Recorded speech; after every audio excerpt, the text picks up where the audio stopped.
Hi, everyone. I hope that this works out in this presentation and that you all can hear me. I have social anxiety. Social anxiety is defined by the DSM-5 as a marked or intense fear or anxiety of social situations in which the individual may be scrutinized by others. Social anxiety may also be referred to as social phobia. A diagnosis of social anxiety is typically seen in those who have performance careers, such as musicians, dancers, athletes, public speakers, etc. This is called performance-only type social anxiety and is slightly different than like everyday social phobia.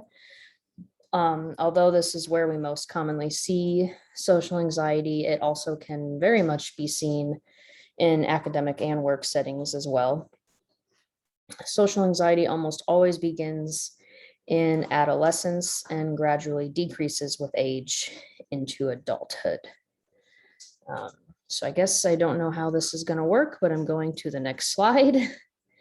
The DSM-5 has a long list of diagnostic criteria for social anxiety.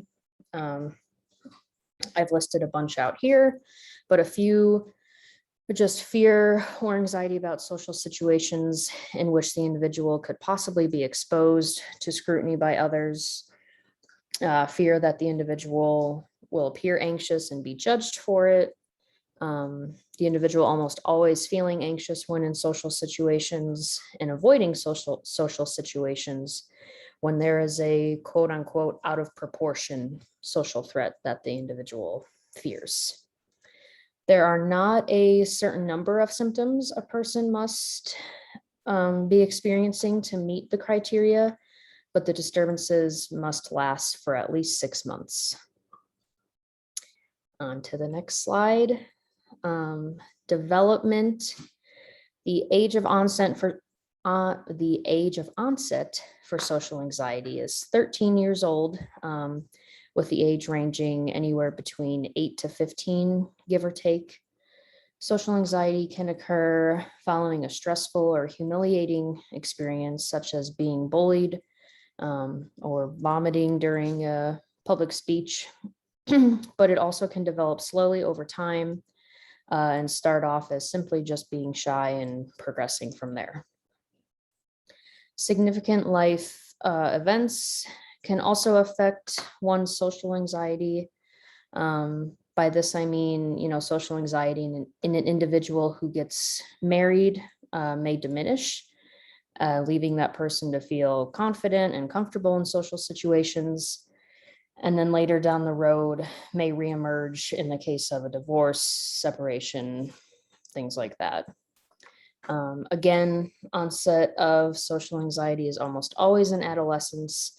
Onset in adulthood is very rare. Next slide.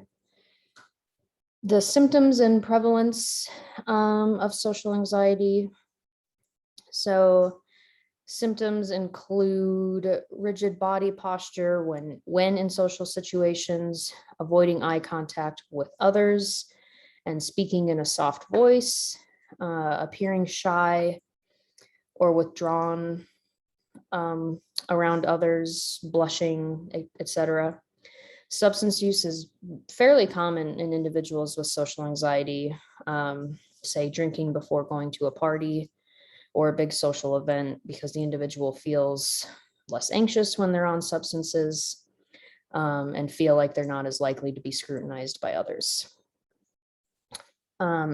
Prevalence rates in the US are about 7%, which was actually pretty surprising to me. I assumed social anxiety was much more common. But yeah, it's about 7%. And as I said before, social anxiety can gradually decrease with age.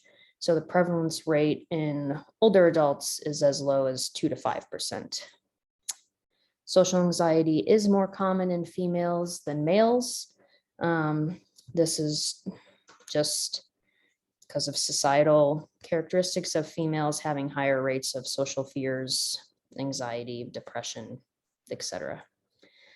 So that is my part on social anxiety. Thanks.